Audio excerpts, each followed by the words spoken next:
Guess what? As of August 17th, 2024, buyer representation agreements are going to be a mandatory part of the buying process. Let's talk through it and stick with me because it's going to take a little time, and I'll tell you some things that most agents will not. So the agreement is just a contract between you, the buyer, and me, the agent. It officially makes them your representative in the home buying process. It spells out legally how we will work together.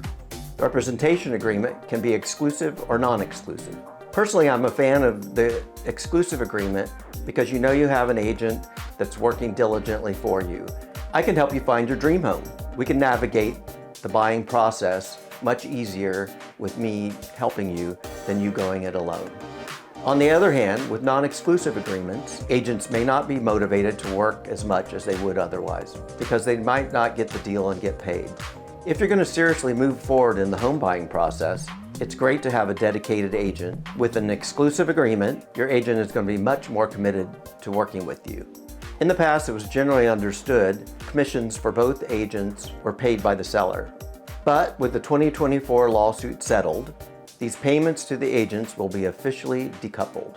According to that settlement, buyers can pay their own agent, or the seller can pay both agents. No matter what, it must be disclosed to buyers and sellers that commissions are negotiable. So I think it's too hard to talk about this in the abstract, so we're going to pull up the contract. It'll demystify the whole thing for you. So as just an aside, there's a full package of documents that come with this agreement, and we're just going to focus on this agreement at this time. And if you want to know more about those documents, you can always talk to me about that.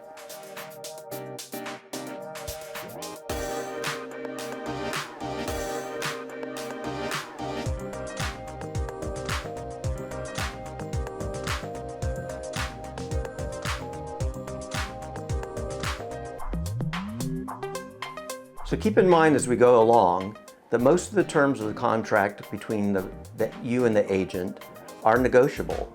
You have choices. So the new representation agreement has a grid format in the beginning, and I like this because it simplifies and puts almost all the important information right up front. Starting with section 1, the essential pieces of this section will be to have the name of the buyer or buyers and the name of the broker. The date is needed to make a complete contract. Section 2, 2A1, there's a line for a beginning and an ending date, and this must be filled out as a number of days. The agreement can last anywhere from 1 day to 3 months maximum. Go with a timeline that makes you feel comfortable, and I would adjust this so you don't feel trapped. It can always be extended without starting over again. 2A2 is exclusive or non-exclusive as a box checked for the choice. 2B1, property type heading, check the box or leave the default as single-family condominiums and manufactured homes. There's also another choice, list a few addresses and make this agreement apply to only those. 2B2, county and city where the search will occur.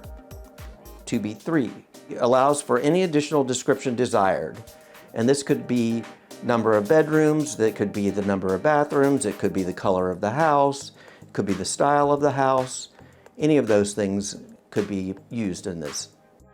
2C, additional buyer preferences, references a form used for that purpose, form BIPP. That form can be used or not used depending on what you need. 2D, properties excluded from representation. This could be because they were shown by a different agent under another contract before this one or another reason. 2E, broker compensation. 2E1, amount of compensation is negotiable and can be expressed as a percentage or an amount. 2E2, broker payments from other sources like the seller cannot exceed what is in the buyer representation agreement. 2E3, this is the amount of time that the property shown by the agent will require payment after the contract is ended. The agent provides a list. 2F, cancellation rights and notice, non-exclusive effective upon receipt, exclusive 30 days with notice. Now there is another way to look at this, and there is a way to cancel this if both the buyer and the agent are in agreement. That can be done immediately. 2G, buyer financial and personal information. 2G1, time to deliver financial information. There is a form that can be used for this to collect the information. This information allows the agent to understand the buyer's current financial position and create a strategy for home buyers based on that knowledge. 2G2, other financial considerations. There's a checkbox. The buyer does not have funds to pay the broker agent, or there's a checkbox that the buyer intends to purchase with a loan product that does not allow the buyer to pay compensation to the buyer's broker. Also, the buyer is not obligated to pay anything until the property closes. Section 3, checkbox for broker compensation advisory. Other forms or addenda can be listed. Well, you could actually have an addendum for this where you spell out different terms that are in this contract and modify it in any way you wanted to. Section 4, explanation of compensation to the broker agent. This explains how the agent gets paid. Also, the seller may pay this, so it's not necessarily a buyer expense. Section 5, cancellation of agreement can be achieved by giving notice and allowing the time elapse listed in 2F. Section 6, explanation of agency relationships. Section 7, properties excluded. Buyer must inform the agent of any other buyer-broker relationships or agreements and give a list of properties excluded by previous efforts. This also means that if you've signed any other buyer representation agreements, that has to be disclosed. Section 8, broker responsibilities. This section is a paragraph about how the broker is going to serve you. Section 9 is the buyer obligations. This explains what is expected of you as a buyer. Section 10, attorney fees in any dispute. Section 11, agreement subject to broker management approval within 5 days. So that means my broker could put the kibosh on this if he doesn't sign it within 5 days. This situation would be very rare in our office at the very least. Section 12, dispute resolution. Buyer and broker agent agree to mediation in a dispute. Section 13, legally authorized signer when a buyer represents an entity. So that's basically if you represent a corporation or a trust that needs to be told to us. Section 14, entire agreement.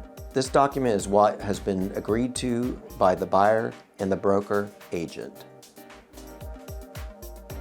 Section 15, for exclusive representation, the buyer initials if the buyer and broker agree to an exclusive relationship. Section 16, confirmation of compensation restates the amount from above paragraph 2E1.